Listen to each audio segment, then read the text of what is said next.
اعوذ باللہ من الشیطان الرجیم بسم اللہ الرحمن الرحیم الحمد للہ رب العالمین الصلاۃ والسلام علی سیدنا و نبینا و طبیب نفوسنا بالقاسم محمد وعلی آلہ الطیبین الطاہرین المعصومین الذین اذهب اللہ عنہم الرجس وطہرہم تطہیرا واللعن الدائم علی اعدائہم اجمعین اما بعد فاعوذ باللہ من الشیطان الرجیم بسم اللہ الرحمن الرحیم ذلك بأنهم قالوا لن تمسنا النار إلا أياما معدودات وغرهم في دينهم ما كانوا يفترون فكيف إذا جمعناهم ليوم لا ريب فيه ووفيت كل نفس ما كسبت وهم لا يظلمون قل اللهم مالك الملك تؤتي الملك من تشاء وتنزع الملك ممن تشاء وتعز من تشاء وتذل من تشاء بيدك الخير إنك على كل شيء قدير صدق الله مولانا العظيم وصدق رسولنا الكريم ونحن على ذلك من الشاهدين والشاكرين والحمد لله رب العالمين معزز سامعین السلام علیکم ورحمۃ اللہ وبرکاتہ۔ آج پھر سورہ آل عمران کی کچھ آیتیں لے کر حاضر ہوا ہوں۔ بس مقصد یہی ہے کہ کچھ آیتیں ان پر غور و فکر کیا جائے اور قرآن کی شکایت کا جواب دیا جائے کہ یہ قرآن پہ غور و فکر نہیں کرتے، اور کوئی نئی بات تو ہے نہیں اس میں کہ جس کو ہم کہیں کہ وہ نئی بات آپ کے لیے لائیں گے۔ اس میں البتہ کچھ آیات کو ہم اپنے اوپر اپلائی کرتے ہیں کہ اپنی صورتحال پر، اس میں ممکن ہے غلط بھی ہوں، لیکن بہرحال اس سے فائدہ ہوتا ہے کہ انسان اپنی اصلاح کرتا ہے۔ اگر یہی سوچے کہ جو پہلے ہو گیا فلاں کے متعلق ہے، فلاں یہود و نصارہ کے متعلق ہے، منافقوں کے متعلق ہے، ہم تو بہرحال نہ یہودی ہیں، نصرانی ہیں، نہ منافق ہیں، لیکن الحمدللہ رب العالمین مگر یہ ہے کہ آیات اپلائی ہوتی ہیں، کہیں ایسی صورت میں بندہ مبتلا نہ ہو جائے۔ یہی رہنمائی ہے قرآن مجید کی، تاکہ ہم سوچ میں غلط نہ ہوں، یعنی عقیدہ غلط نہ ہو، اعمال میں غلطی نہ کریں، وہ صحیح ڈائریکشن پہ رہے۔ تو اس کے لیے یہی ساری زحمت ہے، اور اسی کے لیے سارا ثواب بھی ہے، قرآن مجید پڑھنے کا ثواب بھی یہی ہے۔ تو یہ آیات جو ہیں، آیت نمبر 24 میں نے آپ کی خدمت میں 25 اور 26 یعنی 24، 25، 26 اور شاید 27 میں آ جائے، 28 میں اس میں آ جائے آگے چل کر، تو یہ آپ کی خدمت میں کچھ گفتگو کرنی ہے۔ عزیزان گرامی، ایک سوچ بنتی ہے، اس سوچ کے مطابق پھر انسان چلتا ہے۔ پہلے سوچ بنتی ہے، چونکہ سوچ کے بغیر کا آدمی کام کرے تو کہتے ہیں یہ یہودیوں نے اور نصرانیوں نے یہ ایک نظریہ بنایا کہ پہلے سورہ بقرہ میں یہ آیتیں گزر چکی ہیں کہ صرف یا یہودی جنت میں جائیں گے یا نصرانی، اور پھر یہ بھی نظریہ بنایا کہ اگر ہمیں جہنم میں جانا بھی پڑا تو بس چند دن کے لیے جائیں گے۔ یہ اس کے متعلق فرما رہا ہے قرآن مجید کہ ذالک بانہم، یہ کیوں نہیں اس سے پہلے جو آیت ہے کہ ان کو کہا جائے الم تر الی الذین اوتوا نصیبا من الکتاب یدعون الی کتاب اللہ لیحکم بینہم ثم یتولی فریق منہم وہم معرضون۔ ان لوگ جن کو کتاب دی گئی ہے، ان کو جب اللہ کی کتاب کی طرف بلایا جائے تاکہ فیصلے ان کے درمیان اللہ کی کتاب کے مطابق کیے جائیں، تو ان میں سے ایک گروہ جو ہے وہ اسے منہ موڑ لیتا ہے۔ اس کے بیک گراؤنڈ میں بھی ایک واقعہ ہے کہ یہودی فیملی میں سے دو یعنی ایک مرد اور عورت جو ہیں وہ غلط کاری کے مرتکب ہوئے، تو ان کی کتاب میں تو تھا کہ ان دونوں کو سنسار کر دو، پتھر مار مار کے ختم کر دو۔ ان کا چلتے ہیں حضور کے پاس، وہ کیا کہتے ہیں؟ حضور کی خدمت میں آئے تو انہوں نے بھی یہی فرمایا کہ ان کا یہی سزا ہے ان کی دونوں کی۔ وہ انکار کرنے لگے، حالانکہ وہ اہل کتاب تھے۔ اس نے فرمایا آپ کی تورات میں بھی یہی ہے۔ ایک ان کے فدق میں رہنے والا ایک یہودی تھا، وہ کافی ماہر تھا قرآن تورات کے بارے میں، اس کو بلایا گیا، اس سے پوچھا گیا کہ تو یہ بتا کہ کیا تورات میں یہ سزا ہے یا نہیں، چونکہ وہ بندے امیر تھے۔ اب اس کے بعد اس نے کیا کیا کہ تورات کو پڑھنا شروع کیا، اور وہ لفظ جہاں یہ سزا موجود تھی اس پہ ہاتھ رکھ دیا، ہاتھ رکھا تو وہاں ایک اور مسلمان تھا جو یہودی تھا پہلے اور عالم بھی تھا، اس نے کہا ہاتھ ہٹاؤ، ہاتھ ہٹایا تو پھر وہی سزا لکھی ہوئی تھی یہ رسول اللہ نے ارشاد فرمائی ہے، یعنی تورات میں بھی وہی سزا تھی تو قرآن نے بھی وہی سزا دی ہے۔ تو اس کو قرآن مجید بیان فرماتے ہوئے فرما رہا ہے کہ ان کو کتاب دی گئی، وہ کتاب اللہ کی طرف ان کو بلایا گیا کہ جو لکھا ہوا اس کے مطابق کر ڈالو، لیکن ان میں سے ایک گروہ جو ہے وہ منہ موڑ کے چل دیا۔ آپ دیکھیں مسلمانوں کی جنرل حالت دیکھیں آپ، جیسے میں کہتا ہوں کہ اپلائی کرو، اب مسلمانوں کی جنرل حالت دیکھیں کہ وہ آج کل کیا ہے۔ قرآن تو بالکل اپلائی نہیں ہو رہا، امپلیمنٹ نہیں ہو رہا، نافذ نہیں ہو رہا، بس گھروں میں یہ بھی غنیمت ہے وہ لوگ جو پڑھتے ہیں، چلو اپنی سوچ کو صحیح کر لیتے ہیں، کچھ احکامات پہ عمل کرتے ہیں، لیکن یہ کوئی طریقہ نہیں ہے، چاہیے تھا پورا قرآن نافذ ہوتا، اور لیکن نہیں ہے۔ کسی حکومت میں بھی آپ چلے جائیں سوائے ایک آدھ حکومت کے، یعنی ایران کے، باقی ہر جگہ جو ہے وہ اسی طرح ہے، قرآن متروک الماری میں پڑا ہوا ہے، اور برکت لے لیتے ہیں، پتہ نہیں برکت کیسے ملتی ہے ان کو، ساری بھی برکتی ان پر نازل ہوتی ہے، جب قرآن ایک پورا نظام کا نام ہے، ایک سسٹم کا نام ہے، عقیدہ اور سوچ کے ساتھ جو ہے وہ اس کے بعد عملی طور پر اس کو نافذ ہونا چاہیے، لیکن نہیں، بہرحال یہ صورتحال اب پتہ نہیں کیا بنے گا سب کا، اور اس میں سب لوگ، وہ جو حکمران ہیں وہ بھی انوالو ہیں، جو ان کو فالو کرتے ہیں وہ بھی انوالو ہیں۔ قرآن تو ایک نظام کا نام ہے، ایک سسٹم کا نام ہے۔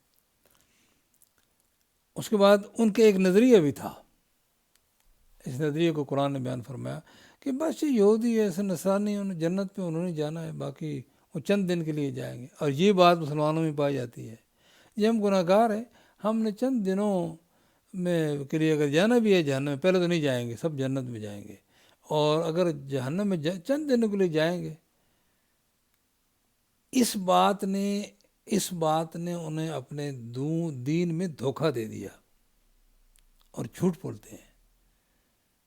یہ باتیں چونکہ اگر چند دن کے لیے جائیں گے فلاں ہوگا، یہ تو ہم فیہا خالدون کے الفاظ قرآن میں جا بجا فرمائے، اگر تمہارا عقیدہ غلط تو پھر تو واپس آ ہی نہیں سکے، شفاعت بھی کام نہیں کرے گی، عقیدہ صحیح مگر اعمال غلط، تو بھی بسا اوقات اعمال ایسے بھی انسان کر لیتا ہے کہ عقیدے کی نفی ہو جاتی ہے۔ تو اس بات کو یعنی ہمیں بچانے کے لیے کہ ہم کیوں یہ سوچیں کہ ہم چند دن کے لیے جنت میں جائیں گے، اس لیے کہ جو واجبات ہیں وہ ادا کرو اور دعا استغفار کرتے رہو۔ خدا کو خوشی نہیں ہوتی سبحانہ و تعالیٰ کو وہ کسی کو جہنم میں ڈالے، یہ ہم خود ہیں جو ہیں وہ نہ خدا کی سنتے ہیں نہ رسول کی سنتے ہیں، ہم خود جو ہیں وہ وہاں زور لگا کر جا رہے ہیں، اور ظاہر ہے کہ وہ روکتا نہیں۔ ٹھیک ہے، اگر آپ نے جنت جانا ہے تو جنت ہے، جہنم جانا ہے جانا، آپ کے راستے واضح ہیں۔ یہ ہے وہ چیز جس کو قرآن مجید بار بار جو ہے وہ کہے گا اور سننا پڑے گا، تنگ نہیں ہونا پڑے گا، سننا پڑے گا۔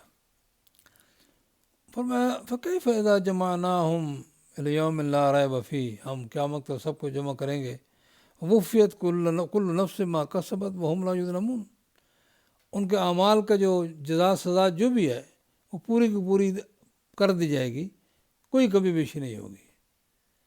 یہ تو مسئلہ اعمال کا ہے، خالی میں مسلمان ہوں یا یہودی ہوں یا نصرانی ہوں، وہ خالی یہ بات نہیں ہے۔ اعمال آپ کیسے کر رہے تھے، سوچ کیسی تھی، عقیدہ اور اعمال کیسے تھے۔ اب عقیدے میں کیا ہوتا ہے، ظاہر ہے کہ کرسچن اور جو کو قرآن مجید نے حکم دیا ہے کہ تم جب قرآن آ گیا ہے تو اب ساری کتابیں تمہاری کینسل ہیں، قرآن کی طرف آ جاؤ، اور تمہاری کتابوں میں یہ بات موجود بھی ہے، اور اس آخری پیغمبر کے پاس آ جاؤ، لیکن وہ نہیں آئے۔ اس لیے اب مسلمانوں کو جو ہے وہ کہا گیا کہ پیغمبر جو کچھ کہے سب مانو، یہ نہ کہو یہ تو مانتے یہ نہیں مانتے۔ قرآن مجید میں ایسے لوگوں کو بڑا کافر کرا دیا ہے۔ وہ آدھی یعنی یکفرون یؤمنون میں بعض یکفرون میں بعض، جو کچھ تو مان لیتے ہیں کچھ نہیں مانتے، یہی تو کافر ہے۔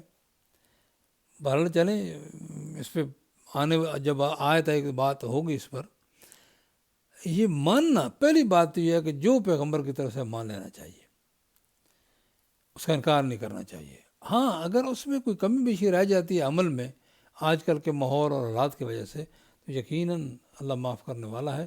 دعا استغفار کا راستہ کھلا ہے، یہ انسان کو جاری رکھنا چاہیے۔ اس لیے مومنین ہر شب جمعہ دعا کمیل بھی پڑھتے ہیں تاکہ دعا استغفار ہو جائے، تاکہ جو ہے وہ یہ پروسیس ہے دعا استغفار۔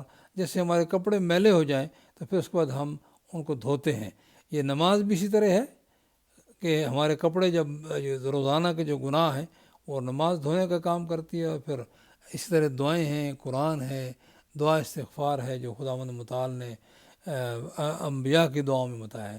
تو اس طرح ہمارے یعنی پروسیس جاری رہتا ہے۔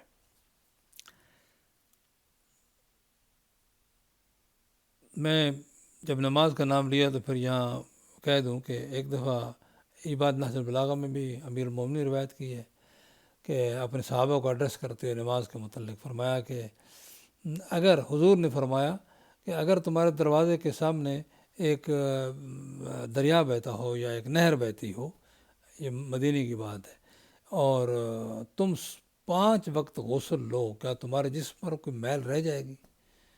تو کہا یا رسول اللہ نہیں۔ تو فرمایا پھر نماز اسی طرح ہے کہ اگر جو 5 وقت پڑھتے ہو ریگولرلی، اس طرح نماز جو ہے تمہارے گناہوں کو دھوتی رہتی ہے۔ بہرحال فرمایا، اور پھر دوسری آیت مبارکہ میں ارشاد فرمایا کہ حضرت گرامی یہ سوچیں جو ہے نا، سوچیں دی جاتی ہیں۔ مثلا حضور نے فرمایا کہ یا علی انت و شیعتکم الفائزون، یا علی تم اور آپ کے شیعہ کامیاب ہیں، اور وہی جو ہے وہ جنت بھی انہی کے لیے ہے۔ اب یہ کہنا کہ میں شیعہ ہوں، یہ بات کافی نہیں ہے۔ کیا وہ احکام قرآن پر عمل کرتا ہے؟ کیا وہ اپنے امام کی بات بھی سنتا ہے؟ امام نے جو فرمایا وہ کرو؟ نہیں، یہ غلط فہمیاں ہیں کہ بس جی ہم تو شیعہ ہیں۔ یعنی شیعہ کا مطلب شیعہ، جو علی علیہ السلام کی سیرت طیبہ پر کو فالو کرے۔ ہم کم از کم ظاہری طور پہ کچھ کام تو کر سکتے ہیں نا، نہ اتنی نمازیں پڑھ سکتے ہیں جتنی مولا نے پڑھی، نہ اس طرح روزے رکھ سکتے ہیں مولا نے رکھے، لیکن یہ شکل کم از کم روزہ تو رکھ سکتے ہیں، 5 وقت کی نماز تو پڑھ سکتے ہیں، قرآن مجید تو پڑھ سکتے ہیں، جسے مولا اور مولا کے فرزند قرآن مجید پڑھنے کے شوق رکھتے تھے۔ فرمایا قل اللہم مالک الملک، پیغمبر کہو مالک الملک اللہ ہے جس کو ملک دے دے، اور جس کو چاہتا ہے ملک دے دیتا ہے، اور جس سے چاہتا ہے ملک چھین لیتا ہے، اور جس کو چاہتا ہے عزت دیتا ہے، جس کو چاہتا ہے وہ ذلیل کر دیتا ہے، اس کے ہاتھ میں بہرحال خیر ہی خیر ہے۔ انک علی کل شیء قدیر، وہ ہر چیز پر قادر ہے۔ یہ ایسی آیت ہے کہ اس کو بھی لوگوں نے، انسان اس طرح کرتا ہے نا، یعنی امام حسین السلام کا سر پڑا ہوا ہے یزید کے سامنے، ایک قرآن کے قاری کو کہا کہ تم تلاوت کرو، تلاوت کی، اس نے یہی آیتیں پڑھی۔ یعنی یزید اپنے آپ کو سمجھتا تھا کہ میں لیجیٹیمیٹ حکمران ہوں، اور میں نے جو کام کیا ہے ٹھیک کیا ہے، اور یہ حکومت جو مجھے ملی ہے خدا کی طرف سے ملی ہے۔ اس طرح جو ہے وہ، یعنی اس کو اب وہ اپلائی کر رہے ہیں اپنے پر۔ بڑے بڑے جو ظالم جابر ہیں وہ یہی کہتے ہیں کہ یہ اللہ کی دی ہوئی عزت ہے، یہ اسی نے دی ہے۔ ٹھیک ہے کہ انسان، لیکن خالی یہ نہیں دیکھے کہ صحیح معنوں میں کیا صرف یہی جملہ مجھے خدا نے حکومت دے دی ہے؟ کیا حکومت تمہیں ملی تو کیا حکومت اللہ کے احکامات کو نافذ کر رہے ہو؟ جو اصل حکمران تھا اس کو تم نے قتل کر دیا خدا کی طرف سے، اور کہتے ہو کہ ہمیں خدا نے حکومت دی ہے۔ البتہ اس میں مشکلات یہ ہیں کہ ذرا غور و فکر کرنا ہے، اللہ کسی کو پکڑ کر تخت پہ نہیں بٹھاتا۔ اس دنیا میں اس نے نظام اسباب بنایا ہے، اس نظام اسباب میں جو بھی قبضہ کر لے کسی طریقے سے وہ وقتی طور پہ منع نہیں کرتا، اس کے سامنے ہو رہا ہے۔ یعنی واقعہ کربلا یہ نہیں کہ خدا کی قدرت سے باہر تھا، یہ بھی نہیں کہ خدا کے سامنے خدا کو علم نہیں تھا، مگر اس کا نظام ایسے ہے کہ ہر بندہ اپنے فعل سے، جیسے پہلے بھی آیا ہے، اپنے اعمال سے، وفیت کل نفس ما کسبت وہم لا یظلمون، تاکہ اپنے اعمال سے وہ آدمی سزا و جزا اس کو ملے۔ بہرحال لیکن لوگ آج بھی ٹی وی پر بسم اللہ پڑھ کے گفتگو شروع ہوتی ہے اور سارا جھوٹ چپاٹ، اور آج بھی جو ہیں وہ دلائل دیے جاتے ہیں بس۔ تو ظاہر قرآن تو منع نہیں کرتا، لیکن قرآن کو جب لیا نہیں گیا، اگر منع کرتا ہے یعنی ایسے نہیں کہ فوراً اس کا گلا پکڑ لے، مگر یہ ہے کہ قرآن مجید اس کے اندر موجود ہے کہ تم اس قابل نہیں ہو کہ اس آیت کو تم اپنے لیے جو ہے وہ کر سکو۔ اگر تم نے جائز ذرائع کو استعمال کیا ہے اور اس انداز سے آئے ہو تم آگے بڑھ کر، تو چلیں ٹھیک ہے، اس کو بھی تم سمجھو کہ خدا کی طرف سے ہے۔ ناجائز طریقے سے آئے ہو اور پھر کہو خدا کی طرف سے آئے، یہ تو بڑی سینہ زوری ہے اور زیادتی ہے۔ تو یہ جو نظام ہے نا، اس نظام میں جہاں تک انسان ہر ایک کو کھلی چھٹی ہے، آزادی ہے۔ اب ظاہر ہے کہ بعض لوگوں نے اس کو استعمال کیا کہ اگر واقعی حضرت علی کوئی خدا نے بنانا ہوتا تو پھر ہمیں توفیق ہم نہ بنتے اور ہمیں ہمارا راستہ روک لیتا۔ یہ بہت بڑی غلطی ہے۔ اس کو قرآن مجید نے جا بجا مثلا لوگوں نے کہا کہ اگر واقعی ہم غلط ہیں تو خدا نہیں چاہتا تو ہمیں روکتا کیوں نہیں، ہم کیوں ماں باپ کے جو ہیں وہ مذہب پہ چل رہے ہیں۔ یہ وہ نہ سمجھنے کی وجہ سے کہ یہ قرآن مجید نے یہ بھی بتایا ہے کہ ہم نے اما ہدینا السبیلا، ہم نے انا ہدینا السبیلا اما شاکرا و اما کفورا، ہم نے راستہ دکھا دیا ہے، وہ شکر گزار بن جائے یا نافرمان بن جائے۔ اللہ کو جلدی نہیں، اس لیے کہ کوئی آدمی اب یہ پھیلا ہوا ہر جگہ، یہ کہاں سورہ دہر میں ہے، اور اسی طرح جو ہے وہ دوسری جگہ ہے کہ تم یہ سمجھتے ہو کہ ہمارے ہاتھ سے نکل جاؤ گے، یہ جو ظلم کرتے ہیں وہ سمجھتے ہیں کہ ہمارے ہاتھ سے نکل جائیں گے، سا ما یحکمون، بہت برا فیصلہ کرتے ہو۔ یہ پورا ایک نظام اور سسٹم ہے، اس سسٹم کے اندر آ کر جو ہے اگر کوئی اس دنیا کے خود نظام کھلی چھٹی ہے ہر آدمی کو کہ وہ نیک کرے یا بد کرے، مگر ہر بندہ رسپانسیبل ہے کہ کیسے وہ کس کا ساتھ دے رہا ہے، نیکی میں ساتھ دے رہا ہے، برائی میں ساتھ دے رہا ہے۔ ایک ظالم حکمران لوٹنے والا قوم کو لوگ اس کے ساتھ کھڑے ہیں، اور ٹھیک ہے جی ہم اسی کے ساتھ ہیں، ہمارا جینے مرنا ٹھیک ہے۔ تو قرآن مجید کی آیت ہے وَلَا تَرْكَنُوا إِلَى الَّذِينَ ظَلَمُوا فَتَمَسَّكُمُ النَّارُ، ظالم کی طرف جھکاؤ بھی نہ کرو ورنہ اس کے ساتھ بھی تمہیں بھی آگ لے لے گی۔ چونکہ انسان جو ہے وہ اس کو سوچنا چاہیے بڑی آسانی سے۔ یعنی قرآن مجید نے ایک جگہ فرمایا ان لوگوں کو کہ تم لم تقتلون انبیاء اللہ، تم انبیاء اللہ کو قتل کیوں کرتے ہو؟ یا رسول اللہ ہم نے تو کسی کو قتل نہیں کیا۔ کہا کہ تم اپنے پہلوؤں نے جو کیا تھے قتل انبیاء کو، اس پر راضی ہو یا نہیں؟ ہاں یہ تو ہے، راضی ہو تو پھر تم بھی ان قاتلوں میں شامل ہو۔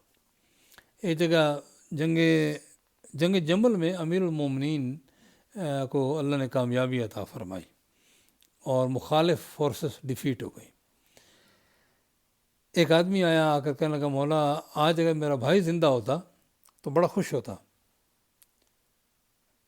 تمہارے رب کریم نے آپ کو فتح نصیب فرمائی ہے مخالفین پر، دشمنوں پر، تو آج بڑا خوش ہوتا۔ فرمایا واقعی اسی طرح ہے کہ تیرا بھائی خوش ہوتا؟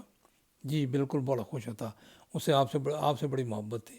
فرمایا تو وہ پھر آج ہمارے ساتھ ہمارے مجاہدین کے ساتھ تھا، اس کو وہی اجر ملے گا جو آج ان مجاہدین کو ملنے والا ہے، ہمارے ساتھ جو ہیں ہمارے ساتھیوں کو۔ ایک جملہ اور آگے فرمایا بلکہ نسلیں بعد میں جو پیدا ہوں گی، ابھی پیدا نہیں ہوئے، ان میں سے بھی جب ان کو ہوش حواس میں آ کر، میں اپنے الفاظ میں کہہ رہا ہوں، وہ جب اس بات کو پر خوش ہوں گے کہ مولا علی کو اللہ نے کامیابی عطا فرمائی، ان کو بھی وہی اجر ملے گا جو ان مجاہدین کو ملا ہے۔ محترم سامعین، آسان بھی ہے حاصل کرنا، لیکن ذرا سوچ سمجھ کے ساتھ۔ لوگ آج مختلف پارٹیوں میں شریک ہیں، میں فلاں پارٹی کو، میں فلاں پارٹی کے ہوں، ان کو سمجھ نہیں آتی کہ ان کے لیڈر جو ہیں کیا مومن بھی ہیں، کیا مسلم بھی ہیں، کیا وہ باقی حکمرانی کے قابل بھی ہیں۔ بہرحال فرمایا بہرحال اللہ ہر چیز پر قادر ہے، چاہے تو ظالم کو روک دے، لیکن اس اختیار واپس لے لے گا نا۔ اس نے اختیار دے رکھا ہے اور سمجھایا بھی ہے، بہترین معلمین بھیجے ہیں کہ ظلم نہ کرو، لیکن اگر کوئی کرنا چاہے تو روکتا نہیں، چونکہ اس کے پاس وقت آنے والا ہے، ایک دن ہے جس کو یوم القیامت کہتے ہیں، وہ ان کو حساب دینا پڑے گا۔ تولج اللیل فی النہار و تولج النہار فی اللیل، اب نظام کی گفتگو ہو رہی ہے کہ وہ رات کو دن میں داخل کرتا ہے، دن کو رات میں داخل کرتا ہے، یہ پورا نظام ہے۔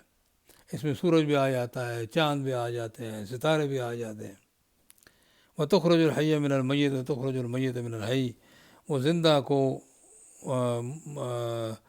مردہ سے نکالتا ہے، مردہ کو زندہ سے نکالتا ہے۔ وہ طرز کو منتشا بغیر حساب، جسے چاہے بے حساب رزق دیتا ہے۔ اب یہ باتیں ذرا گفتگو ہو گئی، پورا نظام وہی چلا رہا ہے، اور اس میں ہر چیز پر قادر ہے، یہ پورا نظام اس کے کنٹرول میں ہے، کوئی باہر نہیں۔ اس لیے جو مومنین جب ان پر کوئی ظلم کرتا ہے اور وہ دیکھتے ہیں کہ کوئی راستہ نہیں مل رہا، ان کو یہ بات بڑی تسلی دیتی ہے کہ ہم مظلوم ہیں، رب کریم دیکھنے والا ہے، ہم دعائیں کر رہے ہیں اس سے، وہ اس کو دور نہیں فرما رہا، چلیں ہم اس پہ صبر کرتے ہیں، اللہ اجر دے گا۔ لیکن یہ نہیں ہے کہ کوشش نہ کرے کہ ہم تو جی صبر کرتے ہیں، کوئی آ کر مار لے، کوئی گولی چلا دے جی ہم شہید ہو جائیں گے، یہ بات ٹھیک نہیں ہے۔ جہاں تک ممکن ہو سکے اس وقت تک اپنے آپ کو ڈیفینڈ کرنا چاہیے۔ شب عاشور کو امام صلی اللہ علیہ وسلم نے باقاعدہ خندق کھدوائی اور ارد گرد ذرا آگ جلائی تاکہ خیمے محفوظ رہیں۔ یہ نہیں ہے کہ آپ، اور تلواریں رات کو صاف کی جا رہی ہیں، کل لڑائی ہے، ہو چکا ہے اعلان، لیکن اس کا یہ نہیں مطلب ہے، جہاں تک ممکن ہو انسان کو کرنا چاہیے، باقی خدا پہ چھوڑ دے۔ جناب حاجرہ کا قصہ یہی ہے کہ جناب اسماعیل کو لٹا کر وہ صفا و مروہ کے درمیان دوڑتی ہیں اور پھر دیکھتی ہیں حضرت اسماعیل کی طرف، کیا ہے سعی، کوشش کی جو وہ کر سکتی تھی۔ یہ نہیں کہا یا اللہ تیرا نبی مجھے چھوڑ گیا ہے اور میں یہاں تیرے حکم پر آئی ہوں، اب میرے بچے کے لیے پانی کا بندوبست فرما، کہہ سکتی تھی، دعا مانگ سکتی تھی۔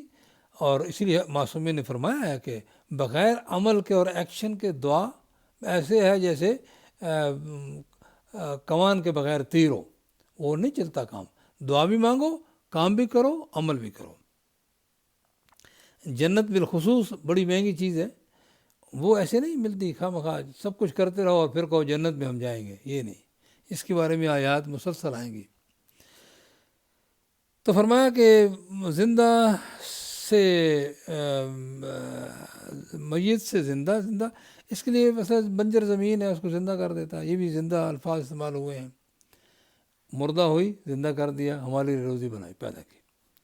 اور ایک اور اس کا مطلب بیان ہوا حدیث میں کہ مومن سے کافر، کافر سے مومن، ایسے بھی ہوا ہے کہ منافق، باپ منافق ہے، بیٹا مومن ہے پکا، اور بیٹا مومن ہے اور پھر اولاد جو ہے ماشاءاللہ کسی اور راستے پر ہے۔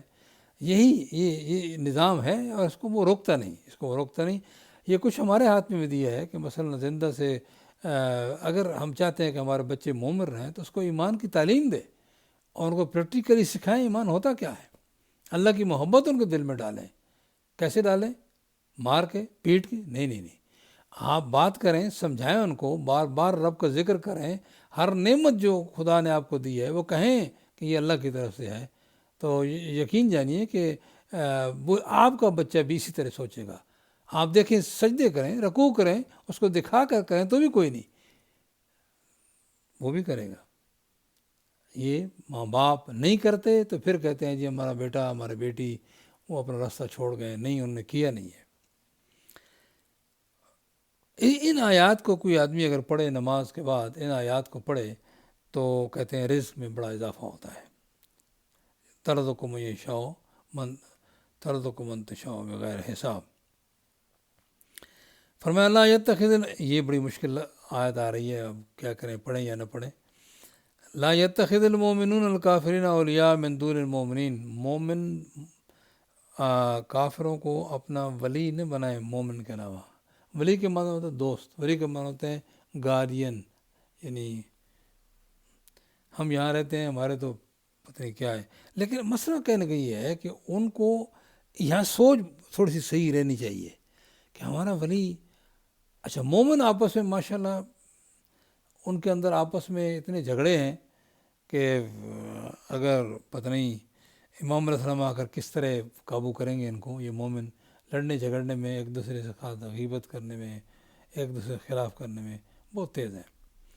حالانکہ قرآن نے فرمایا کہ مومنوں کو اپنا دوست بناؤ۔ اب یہ بھی ایک چیز ہے کہ ہم نے بھی بنانا ہے، بچوں کو بھی تربیت دینی ہے کہ ہم دشمن نہیں ہیں دوسروں کے جو خدا رسول کو نہیں مانتے، لیکن کم از کم ہمیں آپس میں دوستی اپنی ہونی چاہیے، آپس میں ہونی چاہیے، اس سے ایک دوسرے سے بچے بھی سیکھتے ہیں۔ یعنی a man is known by the company he keeps, مرد اپنی صحبت سے پہچانا جاتا ہے۔ یہ کون کرے گا؟ یہ ہم نہیں کرنا ہے، ہم نے بھی عملاً کرنا ہے، اور آپس میں ایک دوسرے دور نہیں جانا، اور اسی طرح بچوں کو بھی سکھانا ہے کہ ہمیں ایک دوسرے سے، بچے بھی آپس میں پیار کریں۔ کیسے سکھانا ہے؟ ایک تو چلو گھروں میں ایک دو گھر ہوئے سمجھانا ہے۔ آج کل مدرسے جو ہیں وہ بہترین ذریعہ ہیں کہ بچے اپنے مومن دوستوں کے ساتھ دوستی لگائیں، ان کو سمجھایا جائے کہ آپ کی دوستی مومنوں کے ساتھ ہے۔ اور یہ دوستی قرآن مجید میں کئی مرتبہ آیا ہے کہ ایک دفعہ دوست کہیں گے، افسوس کریں گے، یا لیتنا لم اتخذ فلانا خلیلا، کاش کہ ہم نے فلاں کو دوست نہ بنایا ہوتا۔ لیکن متقین کی دوستی قیامت تک رہے گی۔ بہرحال وَمَن يَفْعَلْ ذَلِكَ، قرآن فرماتا ہے جس نے یہ کیا فَلَيْسَ مِنَ اللَّهِ فِي شَيْءٍ، وہ اللہ کی طرف سے کسی چیز بھی نہیں ہے، یعنی سبحانہ تعالیٰ کے راستے سے ہٹا ہوا ہے۔ إِلَّا أَن تَتَّقُوا مِنْهُمْ تُقَىٰ، ہاں اگر تم ان کی شرارت سے بچنے کے لیے قریب جاؤ، علیک سلیک کرو تقیہ کے طور پر، پھر کوئی بات نہیں۔ لیکن پھر فرماتا ہے یحذرکم اللہ نفسہ، اللہ تمہیں اپنی ذات کے بارے میں وارن کرتا ہے، وإلی اللہ المصیر، اللہ کی طرف تمہیں آنا ہے۔ اس لیے یہ بات ذرا تھوڑی سی غور کرنے کی ہے کہ شاید ایک چند منٹ رہتے ہیں کہ جو یہ کرے گا وہ اللہ کے راستے پر نہیں ہے۔ اب بتائیں یہ ملک جو کبھی اس کے ساتھ دوستی ہے، اس کے ساتھ ایسی دوستی ہے کہ بالکل جیسے جو سب سروینٹ ہوں ان کے، یعنی کفار کے، نان مسلم کے، کیا بنے گا؟ قرآن فرماتا ہے وہ مسلمان ہی نہیں ہے۔ اب میں صرف سعودیہ کی بات لے لو کہ اس کی حالت دیکھو، بس دوسروں کی بات بیان کرنے کا فائدہ نہیں ہے۔ بہرحال تو اس بات کو، اب اس میں ایک جملہ ہے تقیہ آیا ہے، یہ بڑا ضروری ہے سمجھنا۔ تقیہ قرآن میں ہے، اور قرآن کی رویہ جو مطلب ہمیں سکھایا ہے قرآن نے، سورہ نحل میں حضرت